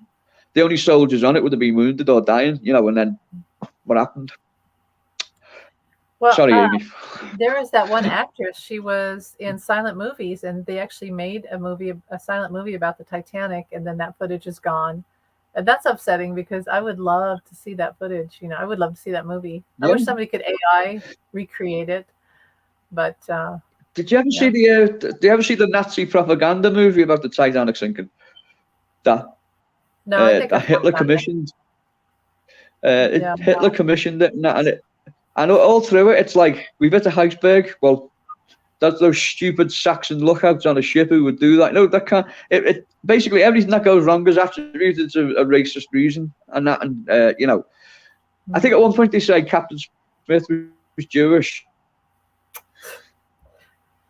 Well, that stuff never changes. Ridiculous. It seems like our society today still.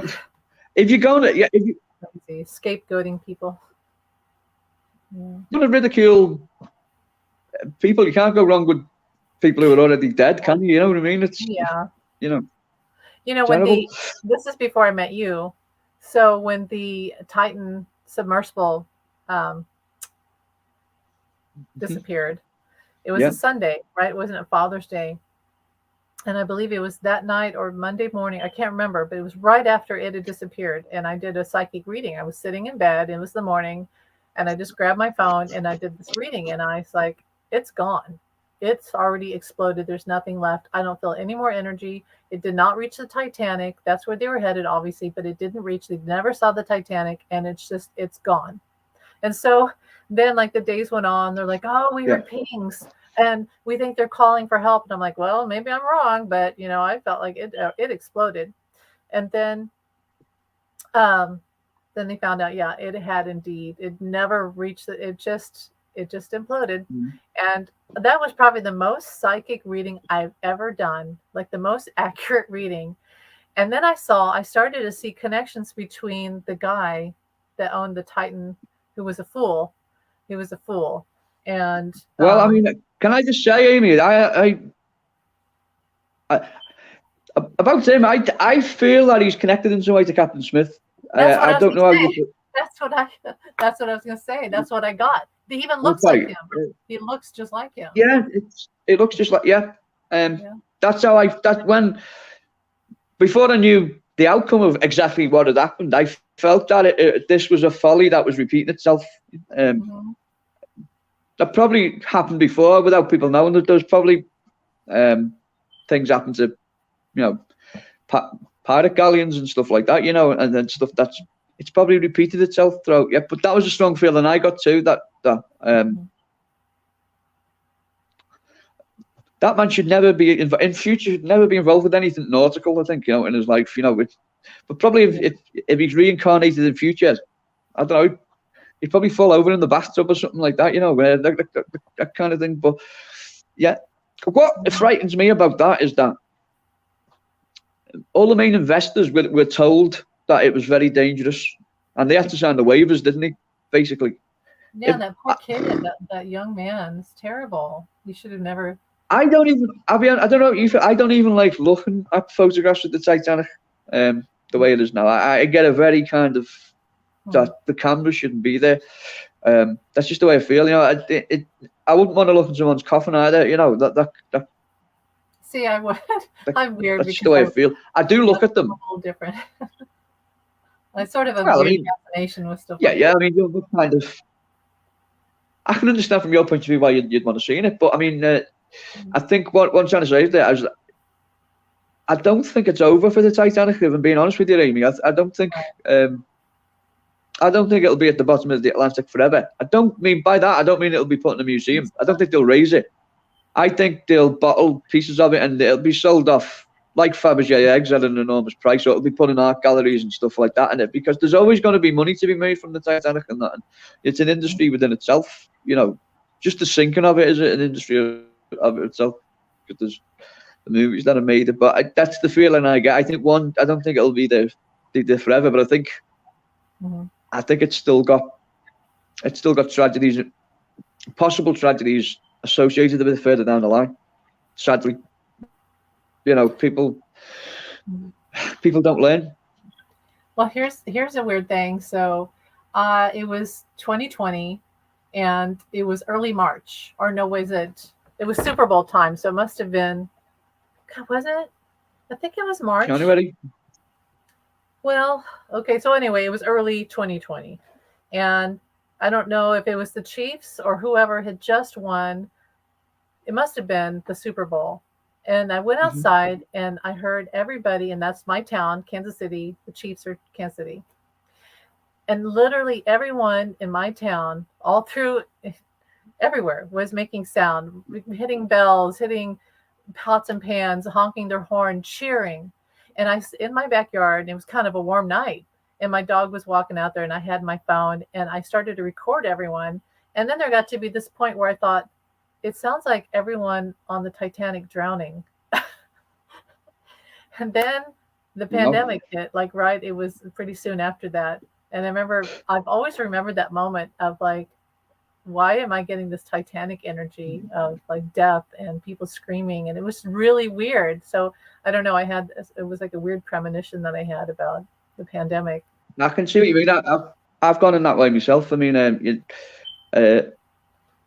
well, we're talking about I talk about another disaster that happened on the anniversary of the Titanic, which was the Hillsborough disaster, where I think we mentioned it before. 97 Liverpool supporters died, and it was completely the fault of the authorities. But I mean, my granddad had been going to see Liverpool play from the 1920s. That's how, and this was the 80s, so 60 years, and he couldn't go to many matches after that because just the sound of cheering put him back to the noises that were being made when people were dying. It's still the same thing. It's mass kind of shouting, whether it's. So I can understand how things can trigger you off like that. It's interesting, isn't it? Yeah. It's like John. I mean, this is a bit strange. John Carpenter in his films that I like the way he messes with your intuition. So if the camera's moving slow in a John Carpenter movie, the music will be very fast. Oh. So I've never noticed that. You kind of, and then the opposite. If the music's slow, the camera will be moving fast. It plays with your kind of perception and stuff. I don't know why I brought that up, but Yeah. Sorry, Amy, do you have to do a reading and I keep interrupting you? My apologies. Well, I'll do the reading, but I'll say really quick that when the Titanic happened, there's a Titanic museum in Pigeon Forge, Tennessee. There's one in the Ozarks, which is in Missouri, which is the state next to mine, and I really want to go see it. They did do in Kansas City an exhibit of the Titanic, and years ago I went, and it was pretty cool. They give you go in and you get a ticket, and the ticket says your name, like an actual passenger from the Titanic. So you take on their persona, and then you get the tour, and there's all the artifacts, and then they have a fake iceberg, and the room is cold, and then you find out at the end if you died or not. And most people died. I mean, but like most people are not going to be first class. But anyway, Yeah. I wanted to say, so it's cool. I want to see the one in the Ozarks really, really bad, and I want to go see if I can find orbs and like EVPs and stuff like that. But the Titanic was picked up on by psychics, and also the guy that wrote the book, The Wreck of the Titan, or Futility. He had all the stats. That was before. The Titanic was a great example of how to pick up forecasting, right? Psychic forecasting, because all the signs were there. All the signs were there, and people ignored them over and aside from a few people who said, I don't have a good feeling, I'm not going on there. Everyone else fell into the karmic trap of, fate and ignored the psychic signs. But if you go back, you can see them all. Maybe we can predict things in the future. If we look at this stuff, we can do it. It was definitely, I mean, I've read record. They did the same thing. My husband and I went, and there you go. Oh, that's a nice kind of keeping with tradition, I suppose, isn't it? Them doing that. Janet's husband and her went. That's nice. Yeah. Well, I mean, sorry, I don't mean to keep plugging Liverpool, but maybe I should get a job working for the tourist board. Do you think? Because I keep, but we've got the biggest. Liverpool's got the biggest Titanic museum in Liverpool. So when you come back here, Amy. That's somewhere we can visit, and if you wanted to. But it's an interesting thing. Just on that matter, was that the SOS people. There used to be a tower in Liverpool that was the size of the Eiffel Tower. It was the Golden New Brighton Tower, and it was dismantled just into World War II because it was seen as possible kind of death trap and stuff like that. And the messages, the sort of SOS messages were sent out to the Titanic from this tower, and they were completely ignored. But the recording is in the museum because it was found when they were demolishing it. The recording was found, and they said, the recording said to the people on the Marconi system on the Titanic, there's dangerous ice fields over there. We've been told by 5 different ships. What are you doing? And they would, you can actually hear the fella on the Titanic saying, shut up, we're under stress here. So he went back, the fella who worked on the tower went back to sleep, and then he woke up in the morning and they said, have you heard about what's happened? And he thought, oh no, it's been, it's crashed or something, or it's whatever, they've had to bring it back. And then they told them it had gone completely. And it's the perfect storm, I think, and that there was, like you say, there was little things all around that could have prevented it, but it all happened at once, didn't it? And the main thing being that people didn't think it could sink. Although that is actually a myth. That is actually a myth. It was never actually called. No one actually ever said it was unsinkable. It was someone gave it because no one would do that anyway. But someone said it's practically unsinkable. I have that book somewhere. I have a book of all the newspaper articles from the Titanic pre-sailing and like the advertisements for the buying tickets, and then the day of, and then the sinking and after. I don't know where it is, but it has all. Yeah, I'll find it somewhere. But I don't know if they said unsinkable either, but something close to that. And it was advertised practically like that unsinkable. Something like that. Watertight. I think they did say even God herself couldn't sink it, but God did say, I hope it wasn't God who sunk it. In a moment of madness, hold me beer, that kind of thing. Yeah, sorry, Amy, you need to get on with your reading. I keep interrupting you. That's right. Well, okay, so what I never do about a New Year's, I never promise that everything's going to be okay.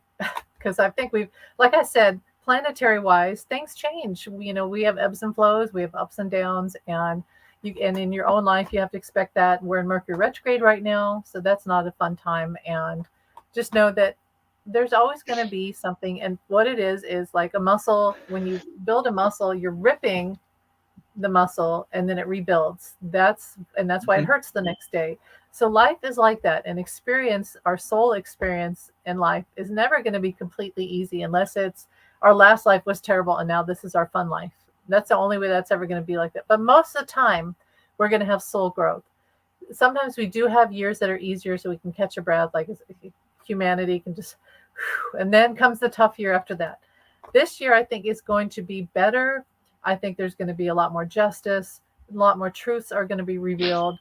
And so that's good. That's always good.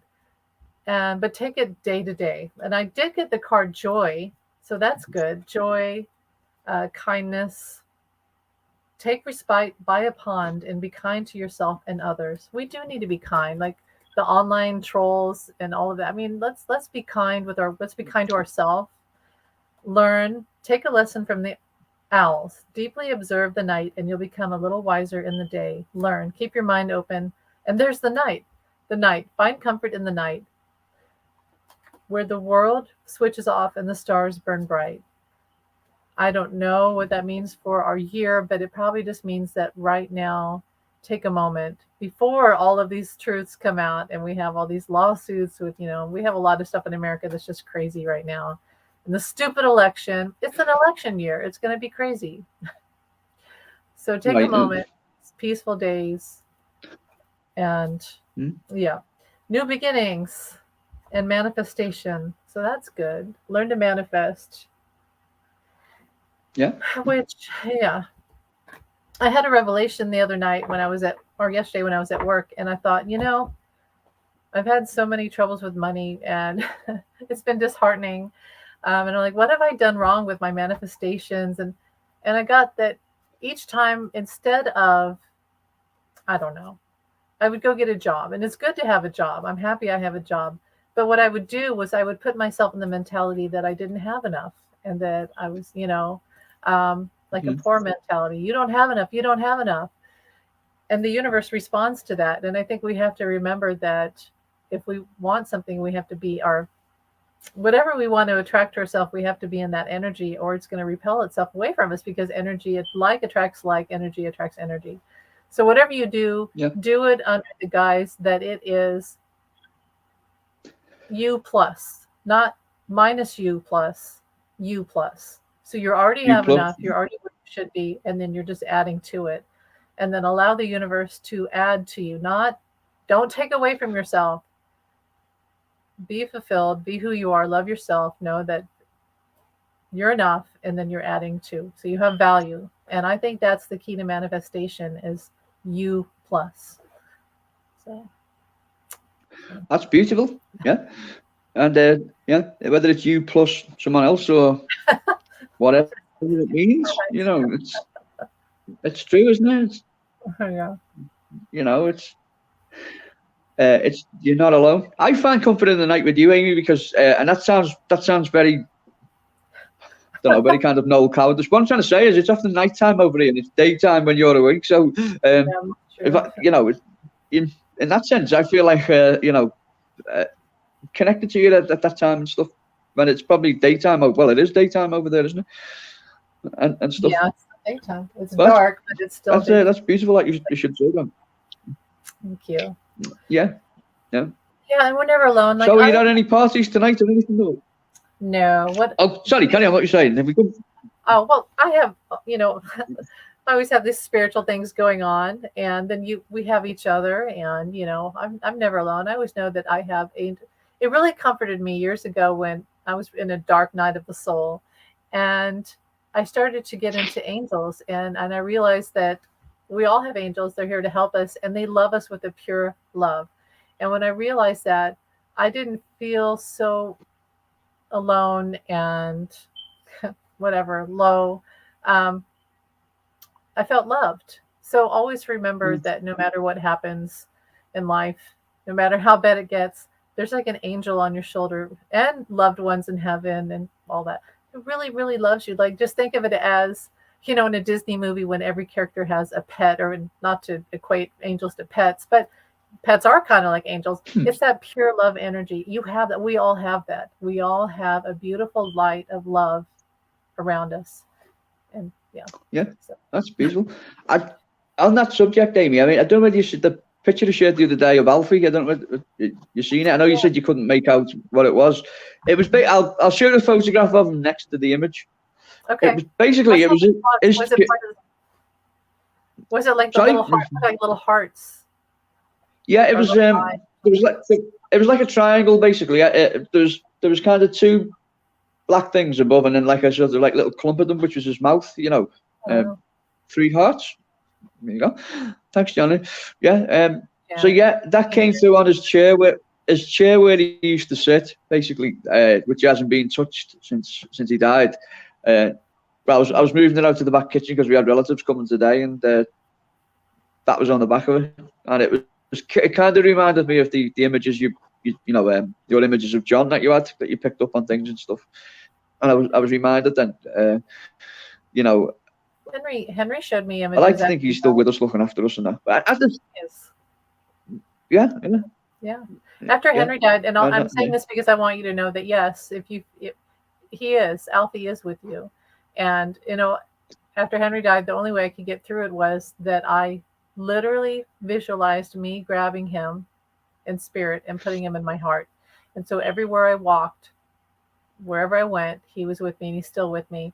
And after I had to put him down, and I had to, I didn't want to. It was horrible, but it was time, and we all have to make that decision sometime. I know you had to do that too.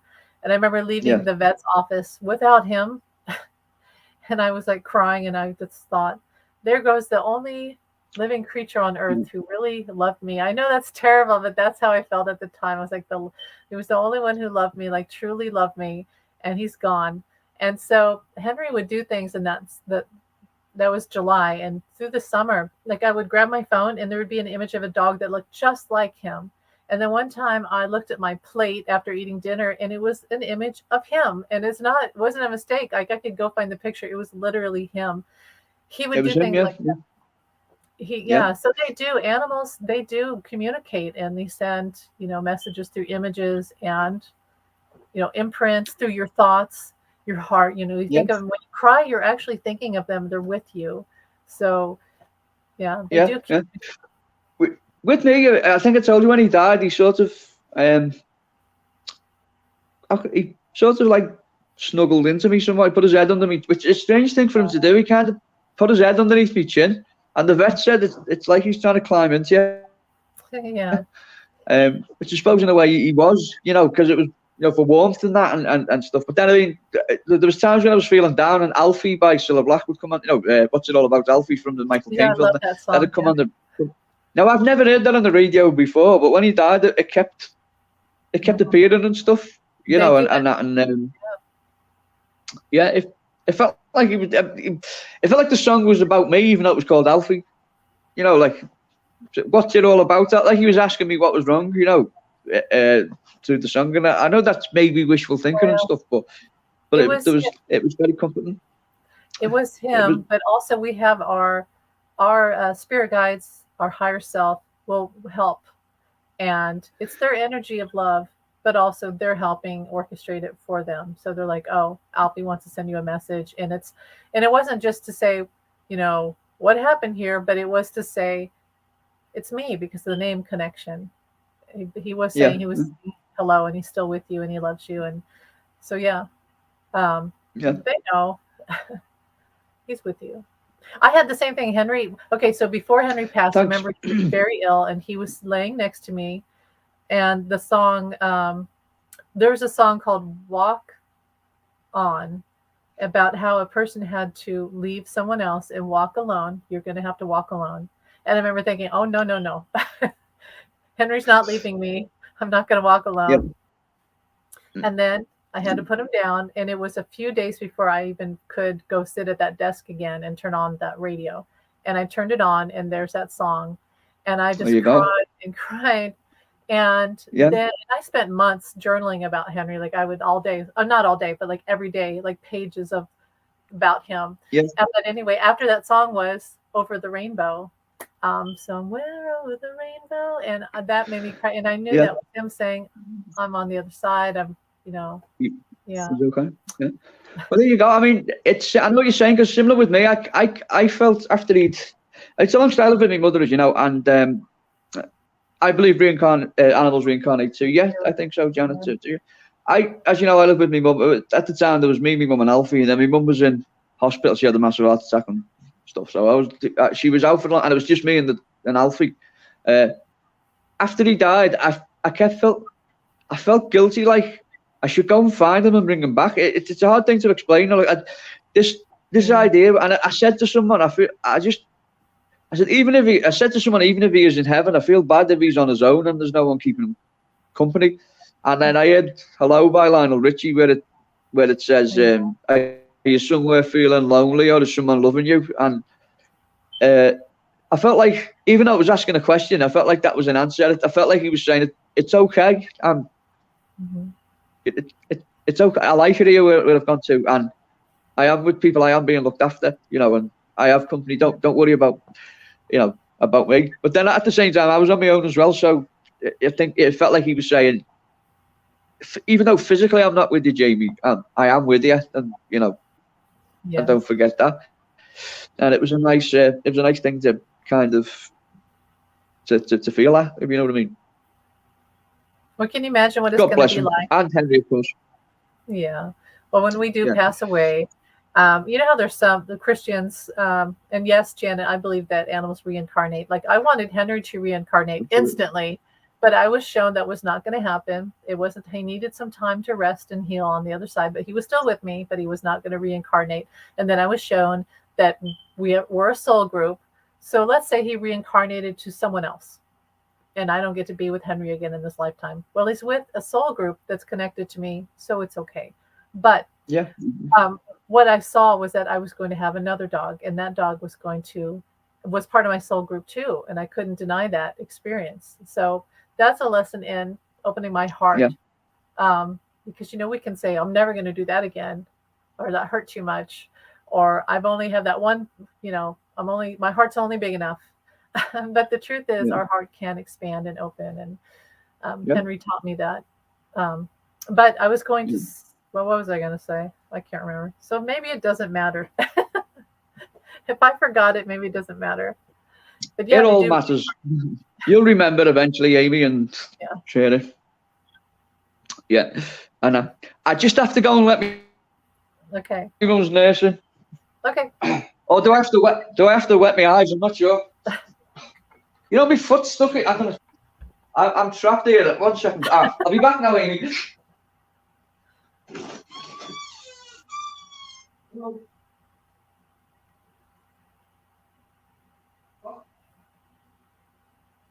Well, anyway, I have Kieran, and I was going to say that I know other psychics have said that. I think it's Psychic Sterling says that a lot of times dogs were horses in a past life, and I think that that's true for Kieran, because we will, like this morning is a good example. I took him for a walk at the lake, and sometimes he gets so crazy that he's like a little horse. He's like a little pony running everywhere, and I'm attached to him because I have his leash. If I didn't hold on to him, he would run off the cliff into the lake. So I was reminded of that today, that he's like a little stallion. And even when I first got Kieran and I brought him, I think he had been in a cage a lot. He had been in a cage. And so he finally had a backyard. So I'd take him to the backyard a lot and unleashed. And he would do these zooms. He would run around the backyard and looked like a little pony running around. And so I think that's true. I think Kieran was a pony in a past life, like a little stallion. And probably in a past life, maybe Queen Mary. Oh, we're attached. He was in my Queen Mary lifetime. When they executed me, he was under my skirt. And the story about that was, so when they executed Mary, Queen of Scots, she had her little dog. I'm back. You're back. Hey, Jamie. So when they executed Queen Mary, there she had her dog under her skirt and her dress, whatever, and they didn't know that until after she was gone. And then the dog came out and cried. His beloved human was Yeah. gone, and then apparently he died a few days after. Well, like I've told you the story of after Henry died, I said, well, if I do get another dog and it's a Cavalier King Charles Spaniel, I'll know that I was Queen Mary in a past life. And then when I finally did get Kieran, I thought I was getting a dachshund, but he looked a little different. And then I found out he was part Cavalier King Charles Spaniel. Well, and so I was like, okay, Wow. no. But the other part of it is he would hang out under my skirts, and he still does. Like, sometimes I'll wear like a long skirt, whatever, like a yoga skirt or whatever, and he likes to lay under them, and just it's like, well, that's interesting. Yeah. Yeah. Found his way back to you. Yeah. Yeah. That's brilliant. Do you know the John Lennon joke about? Do you know Greyfriars Bobby? No. I feel bad bringing this up now, but the Greyfriars Bobby it's about this dog, and he was owned by a policeman, and the policeman died, and the dog spent 30 days and nights on his owner's grave. And John Lennon, when he was in the early Beatles, the host brought that up. They said, the story of and he mentioned it to John Lennon. He said the dog was on his owner's grave for 30 days and 30 nights. And John Lennon said, did they bury him with the lead? Which was a joke, and it was everyone laughed at the time, and they got a round of applause. But it was partly the sort of, you tell that to dog lovers now and stuff, and they don't see the funny side of it. But it's cruel but funny, I suppose. The idea that the dog wanted to go, but it was trapped where it wasn't. So everything leads back to John Lennon. My apologies, Amy. Yeah, that's all right. I don't think, like I said, No, I don't think you can help it. Yeah. You're disappearing. I'll go ninja for a second. Yeah, you're a ninja now. Well, it is winter. Oh, I was going to say, okay, so, yes. The virus is going around, and plus the flu, and everybody's sick. And so at the dinner theater, we have to wear black because we have to blend in. And then I will wear a mask, and it's black. And then sometimes one of my jobs is to pour water, and someone said that I was the water ninja, and I thought that was so funny. I'm like, okay, that's my new person. I'm the water ninja. So it was meant to be your gift. That's a brilliant name, water ninja. Yeah. It was meant to be your gift. Yeah, I think it was meant to be yours. Yeah. Is she talking about me or Henry? I think she's talking about Kieran because of the Queen Mary thing, but that's okay. But yeah, no, I agree. I think he was. Yeah, he was meant to find his way to you. Well, I was going to say maybe I was as well. But I forgot that when we pass on, it's going to be interesting. And Christians think, oh, animals don't go to heaven. I'm like, well, I don't want to go to heaven if there's no animals. Yeah. Like, I don't know what heaven is. If there's no animals there, then that's not going to be fun for me because I am one of those empaths who I'm just happy around animals. So it's an unspoken communication. Henry and I had intuitive communication. Cats are like that. My cats and I understand each other. Kieran's starting to get that. Like he understands. But I totally believe that animals are in heaven. They're part of the angelic realm. And so, but what's going to be confusing is when we do pass on and they all run at us like, oh my God, I'm going to have a lot. Yeah. I'm going to have a lot of cats and dog, it's going to be crazy. Brilliant. Yeah, it's going to be, that will be. Yeah, that's a good thought to have, isn't it? Because they will run at you, presumably, and that, and, and I agree, Jim. And that, and yeah, have you had that with Henry and, with your pets that, I mean, I know you're intuitive anyway and stuff, but have you had that psychic kind of bond with them? Because, me and Alfie could communicate basically just without dialogue is what I'm trying to say and stuff. I can, he knew when I wasn't feeling, if I was keeping everything inside to myself and I wasn't showing any outward signs, suddenly he would be there. He was picking up on something that I wasn't aware that was being transmitted and stuff. And that's another reason why when they die, you lose that connection that maybe you don't have with too many, humans and stuff like that. And that's another reason why it's sad when they go, isn't it? But I agree. There must be animals in heaven, and I don't think how could it be heaven if there weren't animals there? You know, like you say, the whole concept of it is that, yeah.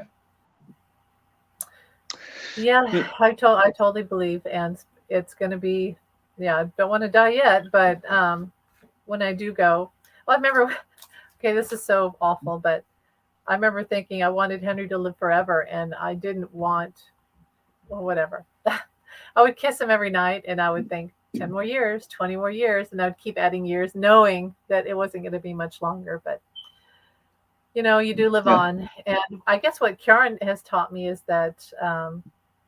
You see, Kieran has anxiety. He's a lot like me, where he'll hide from people when we take a walk, and I'm like, oh my god, that's like me. Like he goes and he masks and he hides, and then when they pass on, he's like, phew, and then he'll start walking again.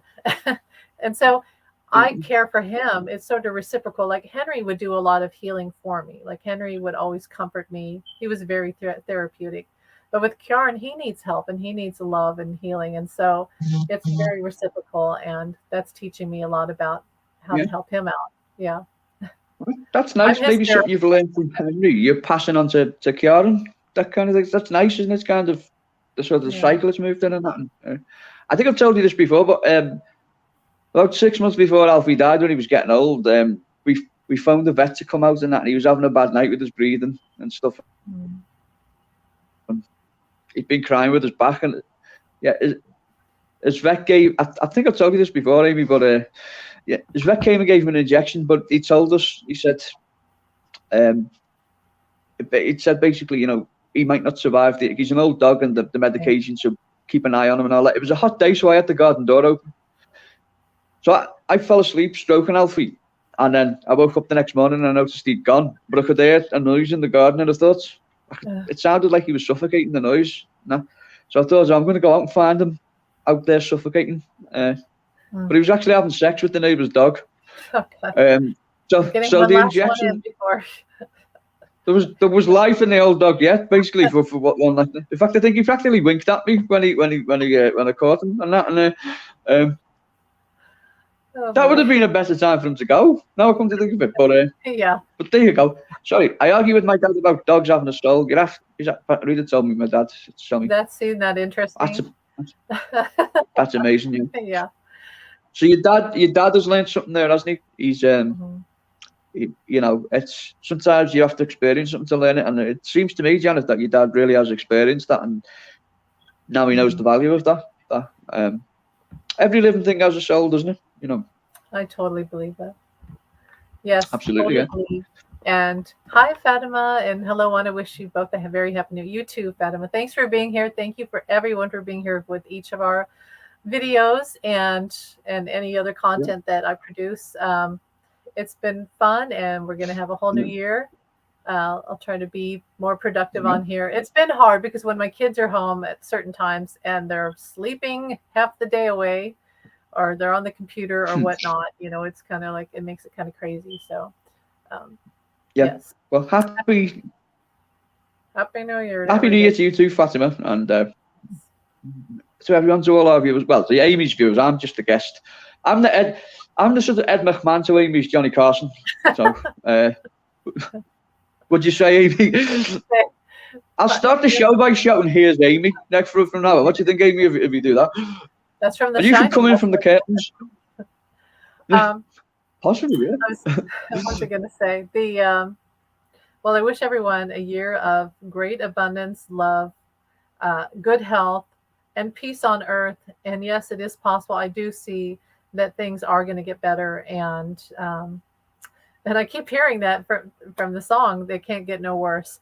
I don't like saying that, but I guess since I'm hearing that, that's the truth. And I do think that's why I got that thing about the Titanic today of what was the worst part of it. Was it when it hit the iceberg, or when everyone realized that half the people are going to die, or like a 3/4, or was it when you died, or when the water, it can't get no worse. We've been through those phases of the Titanic. We've already hit the iceberg in society and humanity, and now we've gone through the phases, and we're here. We're going to survive. Good things are going to happen, but yeah, life's not perfect. And where am I going with this? Take each day as it is and make the most of it. I do think that there is, well, my point, peace on earth. I do feel like there will be peace on earth, but pray for it if you can every day. Take a moment every day to pray for Ukraine, and that humanity in general will stop hating each other and stop starting these horrible wars. We don't need war. War is, We never, yeah. it's just Yeah, destroying no, us. I agree. Yeah, we need Definitely. to evolve. And I'd just like to say, to some, be good to yourselves and to one another, Right. and no one gets 100% what they want in life. We never very really get close to 100%. But if you're kind to one another and you help one another, amazing things can happen. And if you're cynical about that and believe it's not going to happen, it won't. So always keep trying and Keep be trying. nice to one another. And if there is a nirvana, if there is heaven on earth, hopefully we can get there together and not exclude anyone from that who doesn't need to be excluded. That's what I would like to say, and wish you all the best for next year. Too. Wishing everyone the best, and we'll be back. So, and what I'm going to do tonight, Jamie said, are you going to get your pizza? You're going to get pizza, right? We'll be back. We're like the Avengers, Amy. When the world needs us, we'll be back, won't we? Which is like Amy's every day. Black Widow, and well, I suppose I'm the Hulk. Yeah. Among superheroes, yeah. But yeah, I'm gonna get a pizza now, yeah. And it'll be my mum's nurse is. Hang on a second. Well, okay. My mum's nurse is just giving me a bottle of amaretto. Do you have amaretto in America? Nice. It's probably Happy New Year. Yeah, it's but I don't know if you can see it. It's not full. Nice. So presumably she just gave me at the door. So presumably she's is that the medicine? Yeah. I see how it works there. Okay, well, once again, all the best, and we'll see you next year. All right.